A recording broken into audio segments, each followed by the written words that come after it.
You can win this game with black by accident. Let's just say you're just really, you have a fetish for checks. Anytime you see a check, you have to do it. Queen c1 is just game over. The queen blocks, the rook blocks, it's back rank mate. Because you put this stupid bishop here. If this bishop was out here like a normal bishop, then this rook would be protecting the back rank. You deserve to lose like this. Black offers the trade of rooks. Black does not see it. However, it's still winning for black. It's winning for black because this is still a threat. White takes the rook. This is still there. This is still on the board and black doesn't see it. Oh my god. Now, hilarious moment here. The best move for white is to move the bishop out to protect the back rank with the rook. But white can't tell the difference between moving the bishop out and just making a little fort for the king, right? Well, there is a big difference. The big difference is that after queen c1 and queen b2, your rook is completely trapped. The only reason it's not immediately game over is because white has queen d1, which no 700 in history will play, defending the rook with the threat of a check and winning the queen. No 700 plays that. If a 700 plays queen d1, you report them for cheating. They're banned hours later.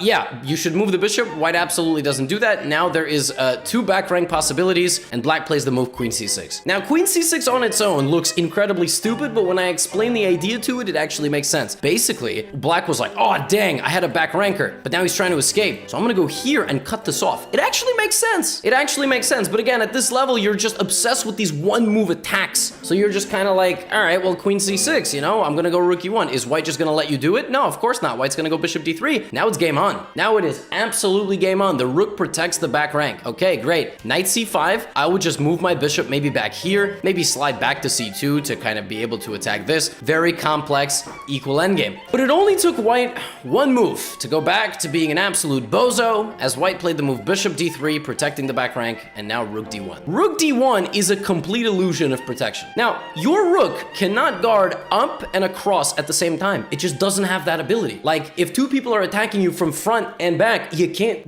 there's no way, right? You're not gonna do it. You can't, someone's gonna hit you, all right? So the rook is brought to the defense of the bishop, but that doesn't defend the bishop at all because the rook was supposed to be protecting the back rank, for God's sake. What is the logic here? What is the logic? And black plays rook e3. You couldn't pay me $1 million to guess black's next move. Black has a rook staring here and a knight attacking the bishop and just doesn't take. You understand? You could win this game by mistake with black. If we just play a move in chess and you're like, oh wow, I won. I had no idea. Just take the damn bishop. It's not that complicated. But he plays rook e3. This is not a mouse slip. Every one of these squares was protected. Black just completely forgets that their rook can be taken, and so does white. White doesn't just play pawn takes rook. White seems to think this is back rank mate, forgetting that the same rook can just go back. I mean, you can't make this stuff up. You just cannot make this stuff up. Why can a rook that goes up and down not go back? I just do not understand. Just take the rook. I beg you, just take the rook. No. Now queen back to h3, and once again, knight takes d3 is winning. But black here responds to the threat. Black goes, oh my god, I gotta go g6? Incredible. Now, white here goes, oh my, I have been blundering for several moves. I just realized there is knight takes bishop, rook here, and rook e1. Wow, well that's really bad. So I better protect rook e1 by hanging mate in one move. It's mate in one. White goes to protect the e1 square and hangs queen h1 mate. The craziest thing is about 10 moves ago, black played the move queen c6, intending to cut this off. There are only 3 pieces on the black side of the board that have any capabilities whatsoever, and this is mate, and black plays this. Black plays a move on the same diagonal as checkmate. I will never, for the life of me, understand how the brains work sometimes. White insists on getting checkmated again. White plays the move g4. If you gave me, once again, $1 million to explain this move, I would not be able to do it.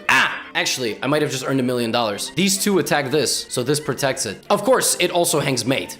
So now black has, for the second time in a row, an opportunity to checkmate, and black plays knight takes d3, and white plays rook takes d3. Now the queen is under attack, and for a third move in a row, or a fourth move in a row, it's mate in one. In this game, both sides can mate each other. Nobody wants to do it. Well, chess players failing to mate. I mean, what else is new? I'm in the minority on that one.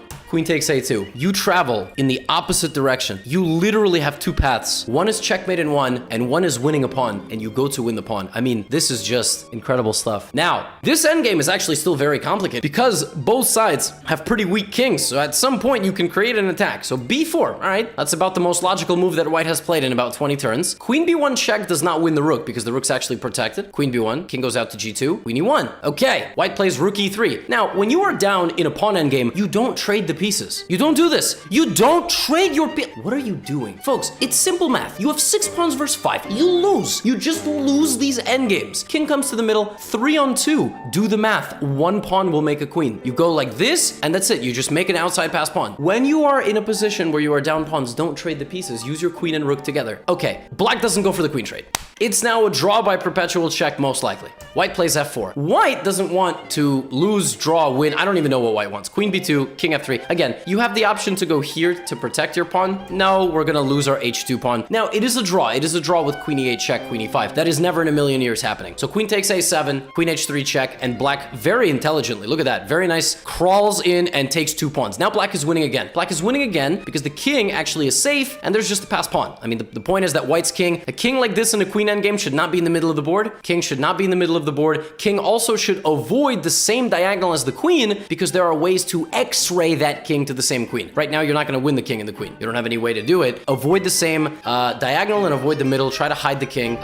So queen takes b7, and with that, we have the king and queen on the same diagonal, and all black has to do is find 1 check. Black has a few checks in this position, honestly. It's a little tricky, but anytime you see a king and a queen like this, there's an opportunity. f5. Now, somehow, despite being a pawn down, white is winning. White is winning now because the king is actually going to get to f6. And now, there is one and only one move to prevent mate. There are no more checks. So you always need to look for checks in queen endgames. Make sure that you are not in a situation where you don't have any checks. Back rank mate is threatened. So black clutch move survives the threat and goes queen e8. Now, white here should take the next pawn, which shouldn't be that difficult considering white has just taken all the other pawns, right? So white should obviously take on c7. No, we had too much faith. All right, too much faith. Queen d5. I mean, I don't understand why you wouldn't just go here. You're threatening queen g7 mate. You know, your queen goes out, your king comes out, pawns push, whatever. But no, queen d5 check, king h8. Now, white has a couple of continuations here. Finds queen e5. Queen e5 is a very interesting move, insisting on the queen trade so that you try to make a queen. Very interesting idea. Black plays queen c6 check. Queen c6 check very tragically blunders king f7 and its mate. The king is actually suffocated to death by the discovered attack of the white queen,